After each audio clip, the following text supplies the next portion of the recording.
Assalamualaikum warahmatullahi wabarakatuh. Selamat sore, salam sejahtera untuk kita semua. Shalom. Yang saya hormati Pak Abraham, Bapak Supir, beserta seluruh pengurus yayasan yang hadir, sahabat saya Mas Ari Supir, kemudian Pak Supir, kita lama bersahabat. Terima kasih atas undangannya. Segenap sivitas akademika STTRM yang saya hormati, Pak Dirjen, Bapak Ibu sekalian, hadirin yang berbahagia. Mungkin untuk menghemat waktu kita langsung aja ya. Ada teori yang mungkin kalau bagi orang beragama ini agak problematis karena banyak yang menantang. Tapi bukan isunya itu yang selalu pakai, namanya Charles Darwin. Kalau kita ingat dia ada sebuah teori yang sering dikenal sebagai namanya Darwinisme sosial. Yang ini mungkin relevan ketika kita berbicara mengenai perubahan dan dunia kerja zaman sekarang. Kata Darwin, yang akan survive, yang akan bertahan hidup bukan yang paling pintar. Yang akan survive, yang akan bertahan hidup bukan yang paling kuat. Yang akan survive, yang akan bertahan hidup adalah mereka yang paling responsif terhadap perubahan. Nah, ini satu premis yang saya kira sangat relevan untuk hari ini, di mana kita lihat bahwa perubahan di berbagai bidang itu terjadi, di ekonomi, di politik, dan lain sebagainya, yang diantaranya adalah di-drive dengan perkembangan teknologi informasi yang begitu cepat dan masif, sehingga semua hal berubah karena ini. Industri sebagai contoh misalnya, yang tadinya berjalan seperti biasa, tidak ada persoalan, begitu kedatangan yang namanya teknologi informasi yang begitu luar biasa, yang kemudian kita kenal sekarang ini dengan istilah revolusi industri 4.0, yang di dalamnya ada banyak sekali aspek yang mempengaruhi perubahan, mulai dari soal sistem cyber, kemudian ada cloud computing, terus kemudian ada konektivitas dari miliaran perangkat internet of things dan lain sebagainya. Nah, ini semua akhirnya kemudian membuat industri yang ada tiba-tiba menjadi nggak relevan. Tiba-tiba saja, jadi orang kaget. Ini sama kalau di industri kita lihat pengalaman seperti Nokia. CEO-nya Nokia bilang, kami tidak melakukan kesalahan apa-apa, tapi kami tiba-tiba menjadi tidak relevan dan kemudian wassalam, hilang gitu saja. Nah, ini tantangannya karena perkembangan teknologi informasi yang begitu cepat. Itulah kenapa industri menjadi sangat penting untuk merespon perubahan ini juga secara cepat. Kalau dia tidak merespon perubahan ini secara cepat, tadi yang disampaikan oleh Pak Handito, dia akan collapse. Dia tidak akan survive. Nah, atau kalau dia survive, ada implikasi besar. Itu yang saya sebut sebagai manpower shock. Dia survive, tapi setelah kemudian ada PHK secara massal yang kemudian menimbulkan instabilitas secara politik. Nah, oleh karena itu maka industri dituntut untuk membuat semacam strategi transformasi seiring dengan perubahan teknologi informasi yang begitu cepat dan masif itu. Kalau tidak, maka akan terjadi yang namanya industrial shock. Yang baik itu berupa bisnis shock, di mana perusahaan kalah, bersaing dan tutup, atau manpower shock, perusahaannya survive, tapi implikasi ketenaga kerjaannya luar biasa. Nah, ini yang saat ini oleh pemerintah melalui Kementerian Ketenagakerjaan didorong agar apa yang disebut sebagai industrial transformation strategy ini benar-benar dijalankan oleh industri untuk merespon perubahan itu. Nah, Bapak Ibu sekalian, terkait dengan tema kita hari ini, hubungannya apa dengan soal transformasi industri itu? Karena pada saat mengalami transformasi, maka kemudian yang namanya pekerjaan berubah. Jadi statement saya tadi mau bilang bahwa karena perkembangan teknologi informasi yang cepat dan masif, existing industry tiba-tiba menjadi old. Karena dia menjadi old, maka harus ditransformasikan menjadi new industry. Jadi itu atau tugas industri, how to transform its industry from old industry to new industry. Konsekuensinya ketika industrinya bertransformasi, yang disebut sebagai future of jobs itu berubah. Jadi yang disebut pekerjaan itu tiba-tiba berubah, nggak relevan gitu aja. Nah, kalau dulu misalnya saya ambil contoh, ada orang yang bekerja sebagai pengantar surat. Kenapa pekerjaan itu relevan? Kenapa pekerjaan itu ada? Jawabannya sederhana, karena Anda suka nulis surat. Karena Anda suka nulis surat, kepada apa saja, dalam hal apa saja Anda menulis surat, maka ada namanya pekerjaan pengantar surat di kantor pos. Sekarang tolong carikan saya pekerjaan pengantar surat. berapa banyak yang bisa kita temukan. Nah, jadi akhirnya apa? Pekerjaan tiba-tiba menjadi nggak relevan. Nah, oleh karena itu maka juga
pertanyaannya, apakah mereka bisa masuk ke pasar kerja? Jawabannya penuh tantangan. Untuk tidak mengatakan sulit. Nah, kenapa penuh tantangan? Satu, problemnya mismatch. Jadi mismatch. Berapa level mismatchnya? Ada sekitar 63%. Wow. Kalau 63% berarti kalau ada 10 orang yang match hanya 3 sampai 4 orang. Iya. Nah, tadi saya udah di diskusi informal saya kasih contoh lah kayak semacam STT tapi yang Islam. Namanya jurusan pendidikan agama Islam di seluruh pendidikan tinggi agama Islam di Indonesia. Itu kebutuhan pasar kerjanya 3.500 per tahun pasar kerjanya.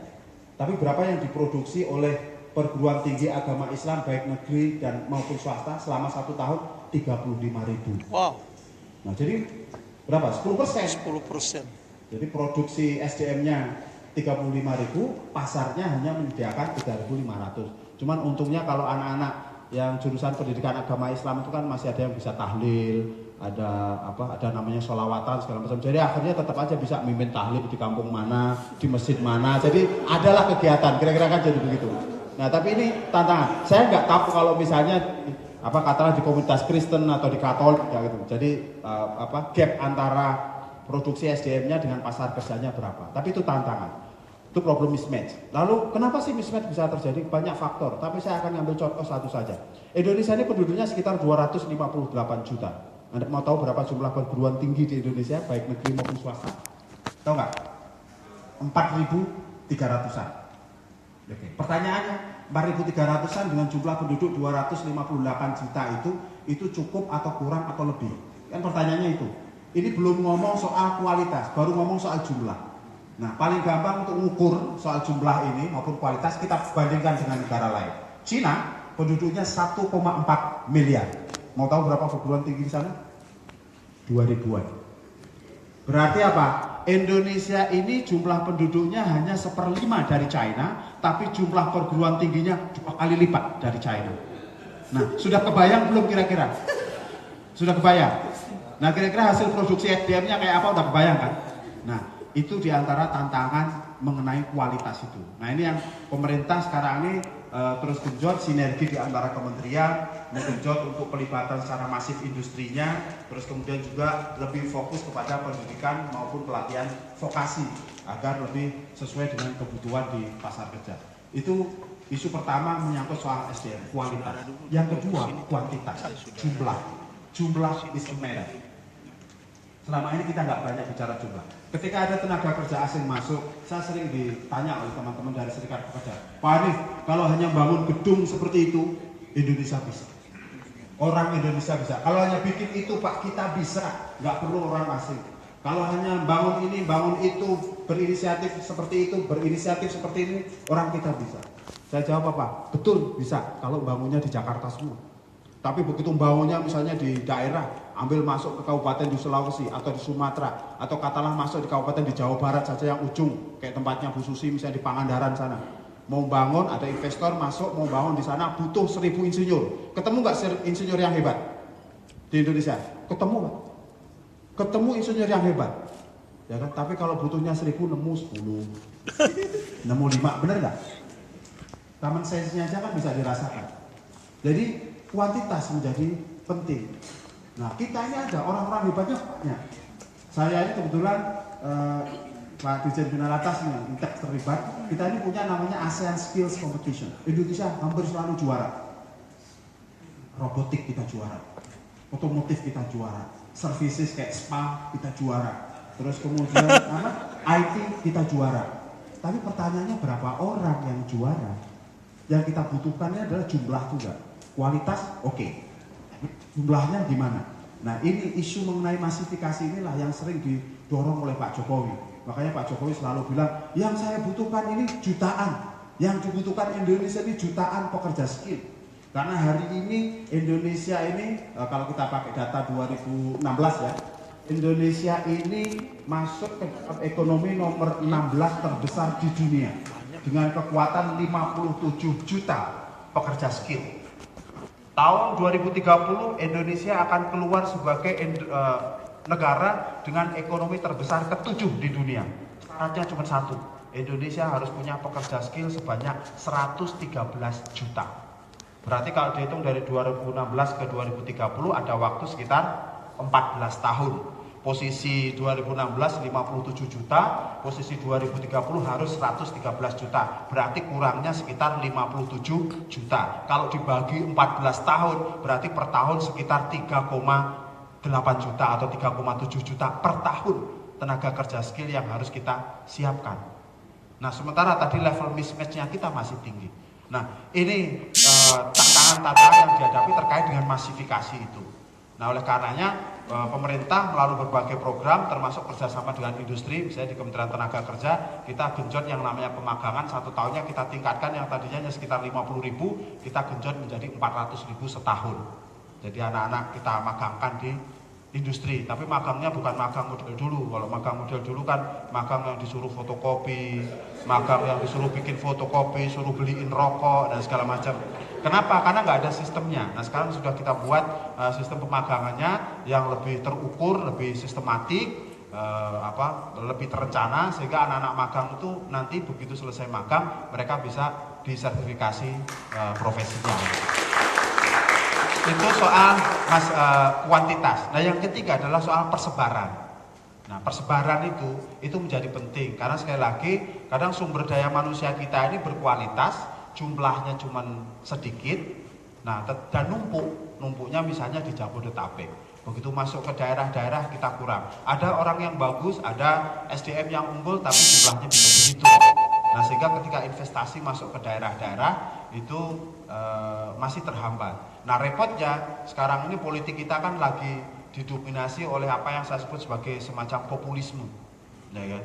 Kalau kita kritisi sedikit menggunakan istilahnya presiden mana tuh? Václav Havel tuh Václav Havel itu berarti Ceko ya, Cekoslovakia. Kalau nggak salah, ya Ceko ya, Václav Havel. Dia punya istilah apa yang disebut sebagai irresponsible populism. Jadi populisnya nggak bertanggung jawab. Jadi kalau melakukan sesuatu pokoknya kerek didengar rakyat sekarang.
entah itu misalnya melalui tempat-tempat pelatihan yang diselenggarakan oleh pemerintah, kemudian tempat-tempat pelatihan yang diselenggarakan oleh private sector, tempat pelatihan yang diselenggarakan oleh industri, kerjasama antara pemerintah, industri, dan private. Nggak penting, kalau bahasa saya, nggak penting yang menyediakan tempat pelatihan berkualitas itu siapa. Yang menyediakan malaikat juga oke, yang menyediakan setan juga oke. Yang penting, yang penting adalah pelatihannya berkualitas gitu loh. Yang penting itu. Nah, kalau itu ada di banyak tempat, itu akan membuat orang kita, misalnya yang tadinya keterampilannya menjadi nggak relevan, dia bisa berubah keterampilannya, atau dia bisa meningkatkan keterampilannya. Kenapa ini penting Bapak Ibu sekalian? Di Indonesia ini masih ada jutaan orang yang masuk kategori working poor. Working poor itu kalau Anda tanya misalnya, Bapak kerja? Miskin? Iya Pak. Jadi kerja iya, miskin iya. Ini jumlahnya cukup besar. Nah, mereka banyak ada di sektor informal atau di industri padat karya. Mereka rata-rata bekerja di bawah 40 jam per minggu. Nah, ambil contoh deh, misalnya di pabrik garment.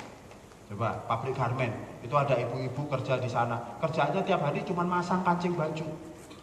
Tiap hari cuma masang kancing baju. Kalau ditanya berapa lama Bu masang kancing baju? 10 tahun Pak. Ada yang 15 tahun, bahkan ada yang 20 tahun. Nggak berubah. Karirnya ya begitu terus, nggak ada karir ya. Oleh karena itulah maka mereka kalau dikompor-komporin, ayo kita demo kenaikan upah, seneng.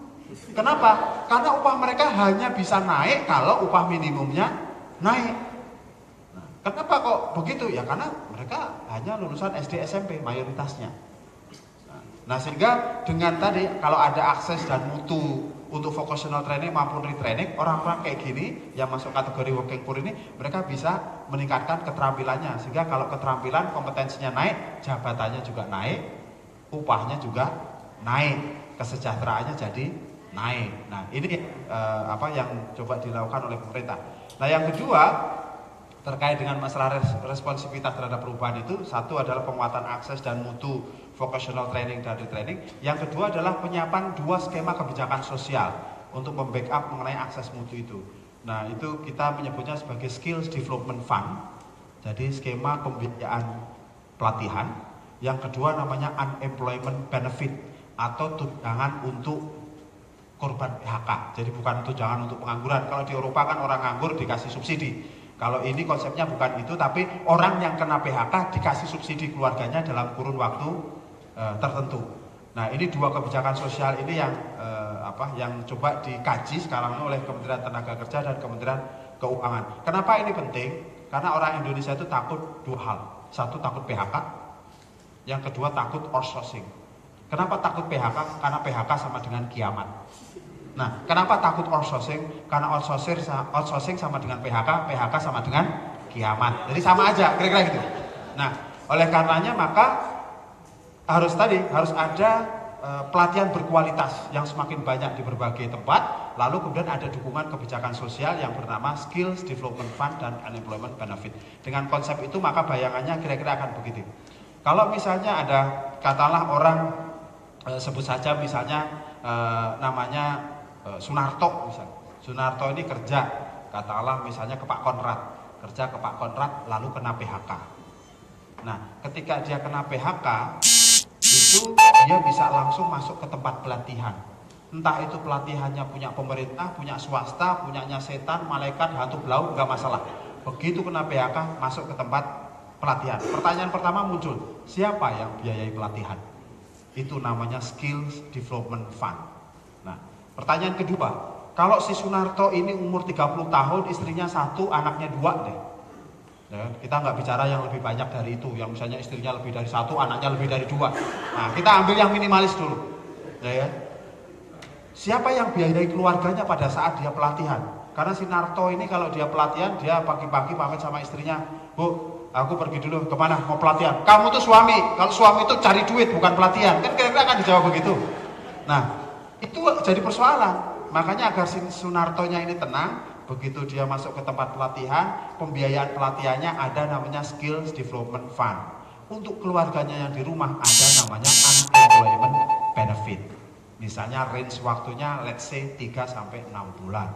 Jadi dia bisa pelatihan, baik pelatihan dalam rangka upskilling, meningkatkan skillnya, ataupun reskilling dalam rangka dia berubah skillsnya. Nah, setelah dia pelatihan, ternyata si Narto ini butuh waktu untuk nyari pekerjaan baru. Pertanyaan ketiga muncul, siapa yang biayai keluarganya selama dia cari pekerjaan baru? Kalau misalnya mencari pekerjaan baru butuh waktu 3-6 bulan, berarti harus ada yang mengcover keluarganya. Nah, unemployment benefit masih mengcover keluarganya. Jadi, unemployment benefit itu kalau diasumsikan untuk pelatihan 3-6 bulan, untuk mencari pekerjaan baru 3-6 bulan, berarti skema dari unemployment benefit itu bisa berlaku misalnya paling lama setahun. Berarti kalau ada orang kena PHK, setahun dia keluarganya di cover, berarti dia bisa akses pelatihan. Nah, dengan pola yang seperti ini Bapak Ibu sekalian, jadi begitu si Narto ini tadi kerja sama Pak Konrad kena PHK, masuk pelatihan. Pelatihannya dibiayai Skills Development Fund. Keluarganya dapat unemployment benefit. Selesai mendapatkan keterampilan baru, dia cari pekerjaan baru. Nah, selama dia cari pekerjaan baru, keluarganya di-cover pakai unemployment benefit. Lalu kemudian si Narto ini diterima di tempatnya misalnya Mas Ari. Oleh Mas Ari, Narto ternyata dikontrak 2 tahun. Nah, begitu 2 tahun kontrak habis, dia nganggur lagi, kena PHK, dia pergi ke tempat pelatihan lagi, dapat Skills Development Fund lagi, keluarganya dapat lagi unemployment benefit, lalu cari pekerjaan baru lagi, masih dapat unemployment benefit, lalu kemudian dia diterima di tempatnya Pak Dirjen bekerja, di situ dikontrak 3 tahun, 3 tahun dia kena PHK lagi, masuk pelatihan lagi, dan seterusnya, begitu muter. Nah, dari penjelasan ini akan terlihat bahwa pada saat si Narto bekerja di tempatnya Pak Konrad dengan bekerja di tempatnya Mas Ari, ada yang berbeda. Apa? Satu, skillnya sudah berubah dan pasti jabatannya juga akan berubah. Kalau misalnya tadi di tempatnya Pak Konrad, misalnya level pekerjaannya level bawah, begitu masuk ke tempatnya Mas Ari Supit, levelnya mungkin lebih tinggi, upahnya lebih tinggi.